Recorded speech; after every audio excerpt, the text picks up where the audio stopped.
Welcome back to Mia's Life with Books. Today we are going to be doing my September wrapper. I honestly cannot believe that we are at the end of September already. Where has this year gone? The fact we are in October now is very scary to me. Anyway, September was quite a good reading month. On average, I do read between 10 to 12 books a month, but over the summer, because I was working a lot, that number pretty much halved, and I was still working for the first 2 weeks of September, so I only read 7 books this month. However, they weren't a bad bunch, so I'm still pretty pleased. So I'll quickly run through some stats for those 7 books. Format wise, I read 5 paperback and 2 ebooks. One of the ebooks was a NetGalley arc. In terms of genre, I read 1 romance, 2 YA romance, 3 fantasy, and 1 thriller. In terms of rating, my average rating for the month was actually 4.14 stars, which is really good. I had 1 5-star, 2 4.5 star, 3 4-star, and 1 3-star. So a bit of variety in there, but most of them really high ratings. I definitely had a lot of books that I loved this month. Without further ado, let's just get into it. The first book that I read in September was 7 Summers by Paige Toon. I did read this one as a paperback. That was before I came back to uni, so my copy of it is at home. And this book was my 5-star book of the month. This book kind of has a dual timeline situation going on. In the past timeline, we follow 6 different summers, and these summers are focused on our main character Liv and Finn. In the first summer, Liv and Finn meet. They have this really strong connection. Something happens that makes it difficult for them to be together. Finn has to go back to LA where his band is,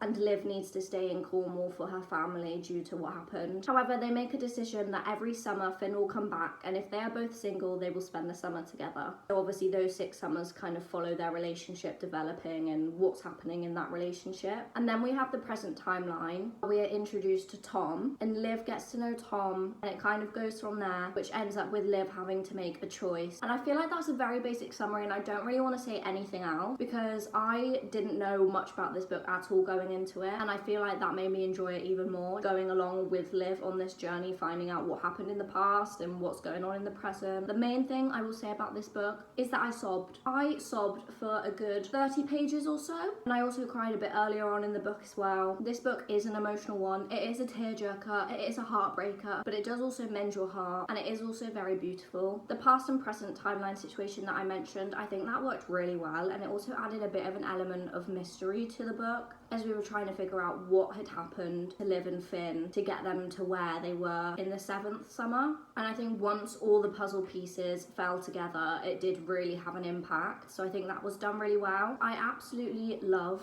Liv and Finn together, but I also absolutely love Liv and Tom together. So my heart was kind of torn in two the whole time, not knowing what direction I wanted it to go in. And I think they both had chemistry, which made it even more difficult to kind of choose who I wanted to be with who. I also think seeing Liv navigate her love for both Finn and Tom, as well as dealing with grief and other issues, kind of added extra layers of depth to the plot, and even the romance aspect itself, which is why this book isn't just your typical like light-hearted fun romance, because while there were light-hearted and fun moments, obviously there were a lot of topics that were a bit deeper. There was also a nice focus on art and music and like sculptures, and I think that was really interesting because I haven't really read too many books that focus on sculptures in particular, or sculpting, and I think the way it was used as a method of kind of connection and also displaying how different characters were feeling and how their relationship with art and music changed depending on what was happening in their lives, I think that was really beautifully done. Overall, I was just absolutely hooked with this book. My heart was fully in this. I was fully consumed, I was devoted, I was dedicated, and as a result my heart did get broken into many pieces over and over again. There will always be a little bit of damage because no one can sob at a book as much as I sobbed at that one and come out whole. It still makes me upset thinking about it. Absolutely love this book. Like I said, it was my 5-star book of the month, so it was my favourite book of this month,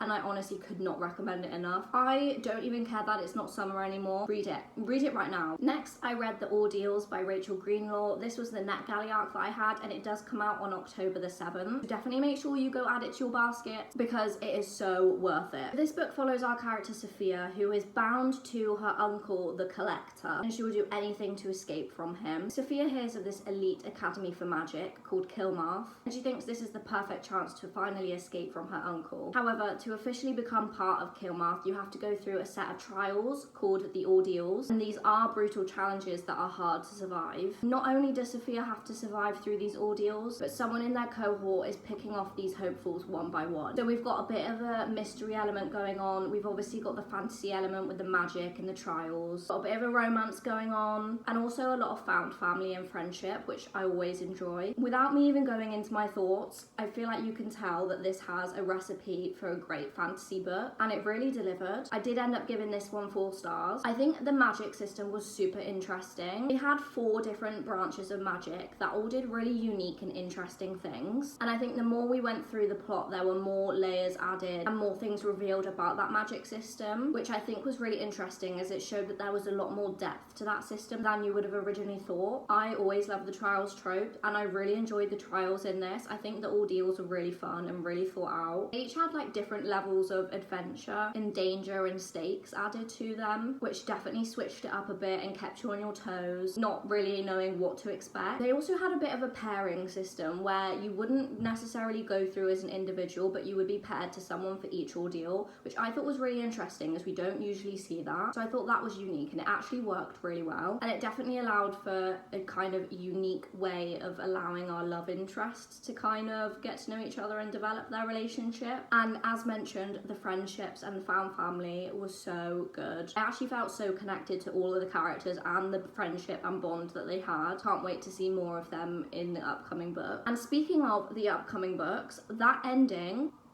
I honestly was not expecting it to end that way, and now I need to know what happens next. It's honestly the perfect setup for the next book. It was genuinely written in such a thrilling way that my heart was like beating out my chest and I didn't know what to do. I would highly recommend this, and like I said, add it to your baskets for October the 7th. Then I read Nothing Like the Movies by Lynn Painter. This is another one that I gave 4 stars to, and I really loved being back with Liz and Wes. So this is the sequel to Better Than the Movies. A lot of time has passed in between Better Than the Movies and this book, and this book is now at a college setting. So we have Liz and Wes at college together, and unfortunately they have broken up. This book is all about Wes trying to win Liz back, and it just had those fun, exciting, light-hearted Lynn Painter vibes, but it also had more serious topics and things discussed compared to the first one, which I thought worked very well, considering our characters are growing up, you know, getting further into life where there will be more serious things going on, and there was a good balance between those moments as well as the typical light-hearted moment. But I honestly ate this book up. I read it so fast. It's so fast-paced, easy to read, addictive. I was rooting for Liz and Wes the whole way through. I definitely think this was an interesting way to develop their characters, and there were certain changes to certain characters that I know not everyone agreed with. I do think that it was done in a way that kind of made sense, so that wasn't too much of an issue for me. I honestly just love Lynn Painter's romances. They always hit for me, especially her YA ones, and I'm so glad I finally read this because I delayed it for so long and I don't even know why. I would definitely still recommend this if you loved Better Than the Movies. Hopefully, like me, you will also love this one, and I miss Wes and Liz already. And then I started filming a TBR prompts reading vlog, which is up on my channel, and the first book I read in that vlog was Accomplice to the Villain. This is the 3rd book in the Assistant to the Villain series, which is one of my all-time favourite series at the moment. I absolutely love it. I have the best time reading these books. They're just so much fun. This series is essentially a cozy fantasy series that follows our main character Evie Sage, who has become the assistant to the villain. In the first book, Assistant to the Villain, we are following Evie and the villain trying to figure out who is the traitor amongst their staff, as information is being leaked about the villain and his activities, and he's not very pleased with it. So that's kind of where the first book starts, and then it just expands further and further as we get into the series and develops a more layered plot with sometimes slightly higher stakes. We keep the balance of cozy fantasy and stakes throughout the series, which just makes it really fun. I think it's done very well. In this book, we had a few more different character perspectives, and I thought that was so much fun because over the course of this series, you really do fall in love with all these characters and the found family that they've created. So getting to see certain perspectives in this book made the experience for me even more fun, getting to spend more time with certain characters that you've already grown to love and enjoy, but also by giving certain characters perspective. I was then wondering, why have they been given a perspective and what is going to be their kind of main role in the plot, and whether that means there was something going on or not. But it definitely helped to explore the different narrative threads and have them all woven together in the end. And I really do just love all the different character dynamic and relationship dynamics between all of these different characters, because they all have such different relationships with each other that they do all have a great care and love for each other, which I think is just so heartwarming to see, and it's just so wholesome. And I really do just love every single one of them. I will say Kingsley the frog, he is my favorite character by far. I just love him. He is a funny little frog. He wears a little crown and he always holds up signs that have different like funny words and funny things on, and he just has the best comedic timing.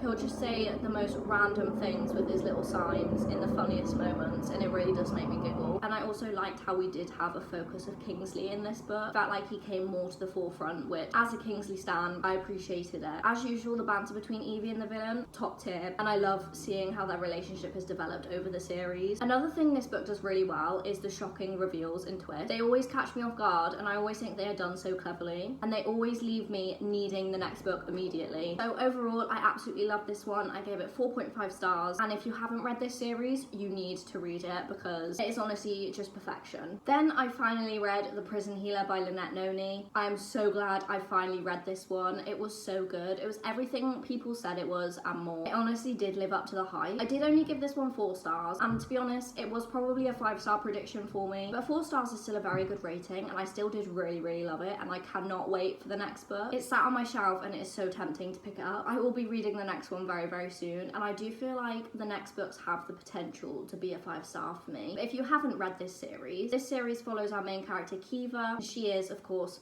the prison healer in the prison Dallendorf. So her role is to look after the prisoners, treating them for their illnesses, but also when new prisoners come in, she has to kind of physically get them ready to start their time at the prison, and that involves branding them. However, one day the rebel queen enters into the prison, but she is really unwell. So Kiva, of course, is trying to keep her alive, but the rebel queen has been sentenced to a series of challenges which are pretty much impossible to survive, and one thing leads to another, and Kiva ends up volunteering in the rebel queen's place. So then Kiva is thrust into doing these challenges, as well as trying to figure out why so many prisoners are becoming sick with this plague. There's a lot going on in this book, and I think it is all done so well. Everything is paid equal attention to, and I did really enjoy that. The trials are at the centre of the plot. However, the actual time spent taking part in these trials is less than I expected, but I think when you find out what the trials are, I think that makes sense for the book. I think the way that the time was spent in this book between the various narrative threads made sense and worked well to keep the plot moving. The prison setting in this was so interesting. I don't think I spoke about that in my vlog for this one, but it was something that I really enjoyed, was the setting. I think we got a lot of history and context with the prison, so it was really easy to picture it because there was so much detail, and because I could picture it so easily,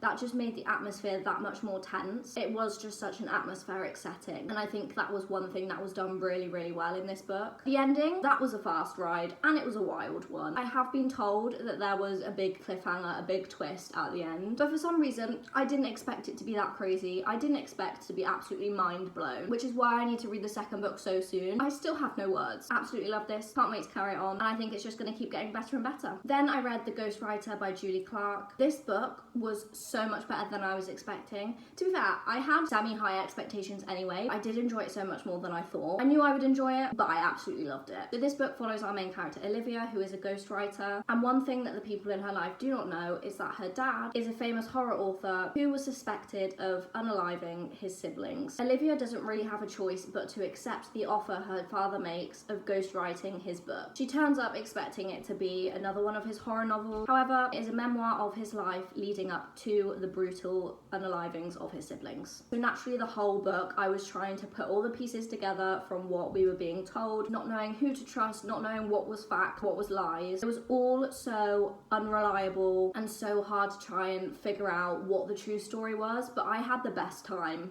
trying to figure it out because it was just so much fun, and I always love the book within a book trope, as well as a bit of past timelines going on. So all of that added together, it made for a really good thriller. It was so gripping, and I was just hooked from the beginning. I just had to keep reading, had to keep putting those puzzle pieces together, and even though I spent the whole book doing that, I still did not guess entirely what actually had happened. It still had a very big shock factor, and I was here for it. I really do think it was so cleverly done, and I think it was written in such a captivating way, and I think the structure really helped with that as well. It just had me on the edge of my seat the whole time, and I think sometimes in thrillers, characters aren't always given as much attention to, but I feel like in this book they really were, because we had the extra additional layer of Olivia's relationship with her father, and kind of their past, how they became so estranged, and essentially why Olivia kind of cast him out of her life. I think that definitely added an extra layer, an extra personal touch to the story, because I always do love when we have a strong set of characters and a strong sense of plot. Overall, I did really enjoy this, and I would highly recommend it. I gave it 4.5 stars. It just didn't quite give me that 5-star feeling, but this is definitely one of my favourite thrillers that I've read in a while. Lastly, I read Not Here to Be Liked. This is the second YA romance that I read this month, and the last one.